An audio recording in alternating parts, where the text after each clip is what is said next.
மீண்டும் உங்களை நாம் சந்திப்பதிலே மிக்க மகிழ்ச்சி அடைகின்றோம். நான் இலங்கையில் இருந்து பதுளை போதனா வைத்தியசாலையில் இருந்து வைத்தியர் பிஷான் வேதநாயகம். நாங்கள் இன்று பார்த்து கொண்டிருக்கின்ற விடயம், பெண்கள் திருமணம் முடித்த பிற்பாடு தங்களுடைய கணவனுடன் அல்லது தன்னுடைய ஆண் துணையுடன் பாலியல் உறவை வைத்துக் கொள்ளுகின்ற போது அந்த பாலியல் உறவு காரணமாக அவருக்கு உச்சக்கட்டம் ஆர்காசமோ அல்லது மனசு ரீதியாக உடல் ரீதியாக திருப்தியோ ஏற்படாமல் தடுக்கின்ற காரணங்களை பற்றித்தான் நாங்கள் பார்க்கின்றோம். அதாவது ஃபீமேல் செக்ஷுவல் டிஸ்ஃபங்க்ஷன். இதை ஒவ்வொரு ஆணும் அறிந்திருக்க வேண்டும்.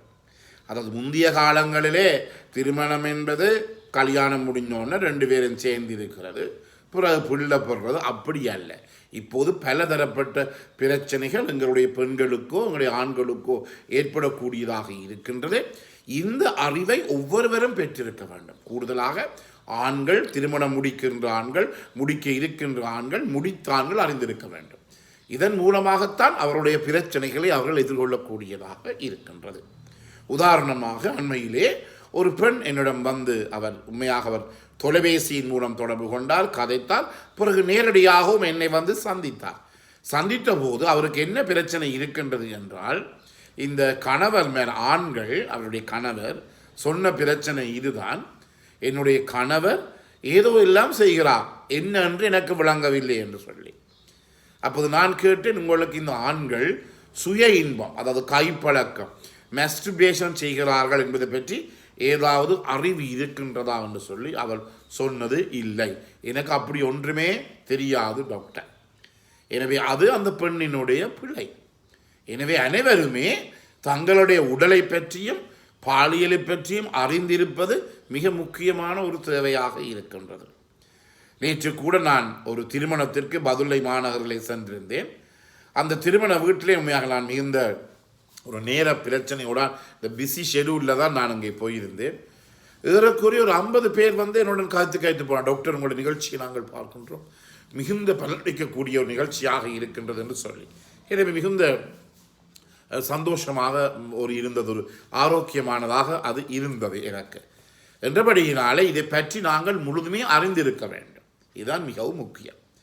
அடுத்ததாக, இந்த பெண்களுக்கு ஏற்படுகின்ற இந்த செக்ஷுவல் பிரச்சனைகளை நாங்கள் 3 விதமாக பிரித்து பார்க்கலாம்.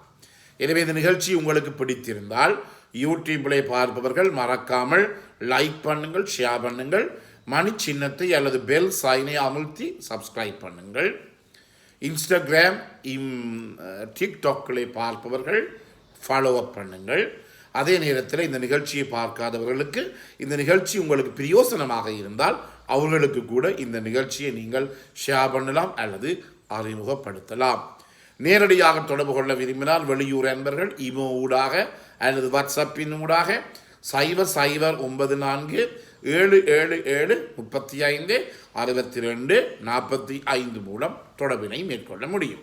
எனவே இந்த பெண்களுக்கு ஏற்படுகின்ற ஃபீமேல் செக்ஷுவல் டிஸ்ஃபங்க்ஷனை பற்றி ஒவ்வொரு பெண்ணும் கூட 100% அறிந்திருக்க வேண்டும். எனக்கு என்ன பிரச்சனை ஏற்படுகிறது, ஏன் இப்படி பிரச்சனை ஏற்படுகிறது, ஏன் என்னுடைய கணவருடன் நான் சந்தோஷமாக இருக்க முடிவதில்லை, ஏன் என்னுடைய கணவருக்கு நான் மிக உச்ச இன்பத்தை கொடுக்க முடியவில்லை என்பதை ஒவ்வொரு பெண்ணும் அறிந்திருக்க வேண்டும். உங்களுக்கு தெரியும், இந்த பாலியல் வாழ்க்கையிலே நான் மீண்டும் மீண்டும் உங்களுக்கு சொல்லுகிறேன், பிரச்சனை ஏற்படுமாக இருந்தால் கொலை மட்டும் போகும். நாங்கள் எத்தனையோ இடத்திலே பார்த்துட்டோம். நான் மீண்டும் மீண்டும் எங்களுடைய அன்பர்கள் எல்லாம் என்ன செய்கிறார்கள், ஆண்கள் தங்களுடைய பாலியல் வாழ்க்கை அல்லது மேல் செக்ஷுவல் டிஸ்ஃபங்க்ஷன் இருப்பவர்கள் இந்த வெளி அவுட்டோரில் போய் அல்லது அவுட் ஃபார்மசியில் போய் மருந்துகளை எடுத்து குடிக்கிறார்கள். ஒரு கிழமைக்கு முதல் எங்களுடைய பகுதியிலே ஒரு 45 வயதுடைய ஒரு ஆண் ஒரு பெண்ணுடன் போய் இரவிலே ஒரு ஹோட்டலிலே தங்கியிருந்தார்.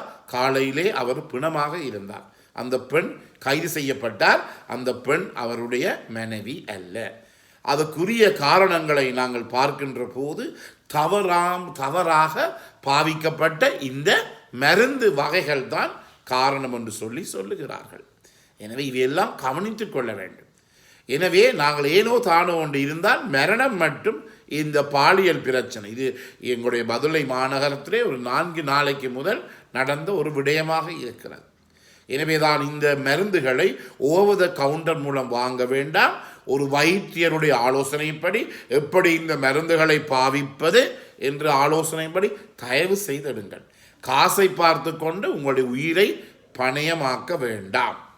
அடுத்ததாக இந்த பெண்களுக்கு ஏற்படுகின்ற இந்த பாலியல் பிரச்சனைகளை நாங்கள் 3ஆக பிரிக்கலாம். Primary, secondary, situational. அதை தமிழிலே அழகாக சொல்லுவதாக இருந்தால் முதன்மையான ப்ராப்ளம் பிரைமரி என்றால் அந்த பெண்ணுக்கு ஏதோ பிரச்சனை இருக்கிறது. அவருடைய இரத்தத்தில் ஈஸ்ட்ரோஜன் ப்ரோஜெஸ்ட்ரோன் என்று சொல்லப்படுகிற பெண்ணுக்குரிய ஹோமோன்களில் ஏதோ ஒரு பிரச்சனை. அதை பற்றி என்னென்ன காரணம் என்பதை பற்றி பிறகு நாங்கள் பார்க்கலாம். முதல் பிரச்சனை அது முதலாவது. 2ஆவதாக செகண்டரி ப்ராப்ளம் என்றால் வேறு நோய்கள் வந்து அந்த பெண்ணுக்கு இந்த அவருடைய ஹோமோன்களில் ஒரு குறைபாடு. உதாரணமாக நீரிழிவு நோய் அல்லது அந்த பெண்ணுக்கு ஏற்படுகின்ற அதாவது நீண்டகால நோக்கில் ஏற்படுகின்ற இந்த சிறுநீரக நோய், அதாவது குரானிக் கிட்னி டிசீஸ், சிகேடி என்று சொல்லுவோம். குரானிக் ரீனல் ஃபெயிலியர் என்று சொல்லுவோம். அதாவது சிறுநீரகத்தினுடைய தொழிற்பாடு பாதிக்கப்பட்டிருக்கிறது. எனவே சிறுநீரகத்துடைய தொழிற்பாடு பாதிக்கப்பட்ட ஒரு பெண் தன்னை கணவனுடன் போய் ஒழுங்காக செக்ஸ் வைத்துக் கொள்ள முடியாது. அவருடைய இரத்தத்திலே ஹோமோன். எனவே ஒரு நோய் காரணமாக அவருடைய இரத்தத்திலே ஹோமோன் பாதிப்பு ஏற்படுது. 3ஆவதாக மிக முக்கியமானது சிச்சுவேஷனல், அவருடைய சூழல் அல்லது அவருடைய என்வாயரன்மெண்ட். பாதிக்கப்பட்ட ஒரு பெண் அதன் காரணமாக அப்படி பாதிக்கப்பட்ட பெண் முழுமையாக தன்னுடைய மனநிலையை மாற்றி அமைக்காமல் அவருக்கு உரிய ஒரு உளவள துணை கவுன்சிலிங், சைக்காலஜிக்கல் கவுன்சிலிங் கொடுக்காமல் அந்த பெண் சாதாரணமான ஒரு வாழ்க்கையை தன்னுடைய கணவனுடன் வாழ முடியாது. எனவே இப்படி பிரச்சனை இருப்பவர்கள் பேசுங்கள். உங்களுடைய மனைவியுடன் பேசி அந்த மனைவியை நீங்கள் ஒரு வைத்தியரும் எடுத்துக்கொண்டு கூட்டிக் கொண்டு போய் ஒரு வைத்தியரினுடைய ஆலோசனையுடன் அவருக்குரிய சிகிச்சை அளிங்கள். அதை விட்டு போட்டு என்னுடைய மனைவி ஒழுங்காக படுக்கையில் எனக்கு ஒத்துழைக்கிறார் இல்லை, எனக்கு அந்த பிரச்சனை என்னுடைய வாழ்க்கையை வீணடித்து போய்விட்டது. அதுவும் பேசி செய்யப்பட்ட திருமணங்கள் என்றால் தாய் தகப்பனுக்கு தான் அந்த பழி முழுக்க போய் செய்யலும். இந்த வாழ்க்கையே கெடுத்து விட்டார்கள். இங்கே வந்து இந்த கதிரையில் இருந்த எத்தனையோ பேர் சொல்வதை ஒவ்வொரு நாளும் நான் கேட்டிருக்கின்றேன். எனக்கு இப்படி ஒரு உதவாத பெண்ணை என்னுடைய அம்மா அப்பா தான் பேசி டாக்டர் திருமணம் செய்து வைத்தார்கள், அவர்கள் இறந்து போய்விட்டார்கள், நான் அந்த பெண்ணுடன் அனுபவிக்கிறேன். அப்படி இருக்கக்கூடாது. எந்த இடத்திலும் எந்த பிரச்சனையும் வரலாம். நாங்கள் நேரடியாக அந்த பிரச்சனைக்கு முகம் கொடுக்க வேண்டும். ஒவ்வொரு கணவனும் தன்னுடைய மனைவி அல்ல ஒவ்வொரு ஆண் துணையும் தன்னுடைய பெண் துணைக்கு ஏதாவது பிரச்சனை இருக்குமாக இருந்தால் அதற்குரிய ஆலோசனை உரிய வைத்தியரின் ஊடாக பெற்றுக்கொள்ள முடியும். எனவே நாங்கள் அடுத்த நிகழ்ச்சியிலே முக்கியமாக பார்க்க போகிற விடயம் இந்த சிச்சுவேஷனல் காஸ், சுற்றாடல், என்வாயரன்மெண்ட். ஒரு பெண் பிள்ளை வளர்ந்த அந்த சூழல், சுற்றாடல், குடும்பத்திலே இருக்கின்ற பிரச்சனைகள் எவ்வாறு அந்த பெண்ணை திருமணம் ஆன பிற்பாடு தன்னுடைய கணவனுடனோ தன்னுடைய ஆண் துணையுடனோ ஒழுங்கான செக்ஷுவல் லைஃப், பாலியல் வாழ்க்கையை வைத்து கொள்ளாமல் இருப்பதற்கு வேதுவானதாக இருக்கிறது என்பதை பற்றி நாங்கள் அடுத்த நிகழ்ச்சியிலே நாங்கள் பார்க்கலாம். எனவே முக்கியமாக கவனித்துக் கொள்ளுங்கள். எங்களுடைய வாழ்க்கை வாழ்வது ஒரு தரம்தான். ஒருவர் யார் என்றால் எந்த கொம்பன் என்றாலும் ஒருவருக்கு ஒரு சான்ஸ் மட்டும்தான் கொடுக்கப்படும். மீண்டும் நான் இந்த உலகத்திலே பிறந்து வர முடியாது என்றபடினாலே ஒருக்கா கொடுக்கப்பட்ட இந்த சந்தர்ப்பத்தை அழகாகவும் அமைதியாகவும் மற்றவர்களுக்கு உபத்திரகம் கொடுக்காமல் மற்றவருடன் சமாதானமாக குடும்பத்துடன் மனைவியுடன் கணவனுடன் பிள்ளைகளுடன் சமாதானமாக இருக்கின்ற ஒரு வாழ்க்கை சூழலை உருவாக்குவது மிக மிக முக்கியமானது, அவசியமானது. எனவே இவ்வளவு காலம் நீங்கள் தருகின்ற அனைத்து ஆதரவுக்கும் நமது மனமார்ந்த நன்றியை தெரிவித்து விடைபெறுகிறேன். நன்றி, வணக்கம்.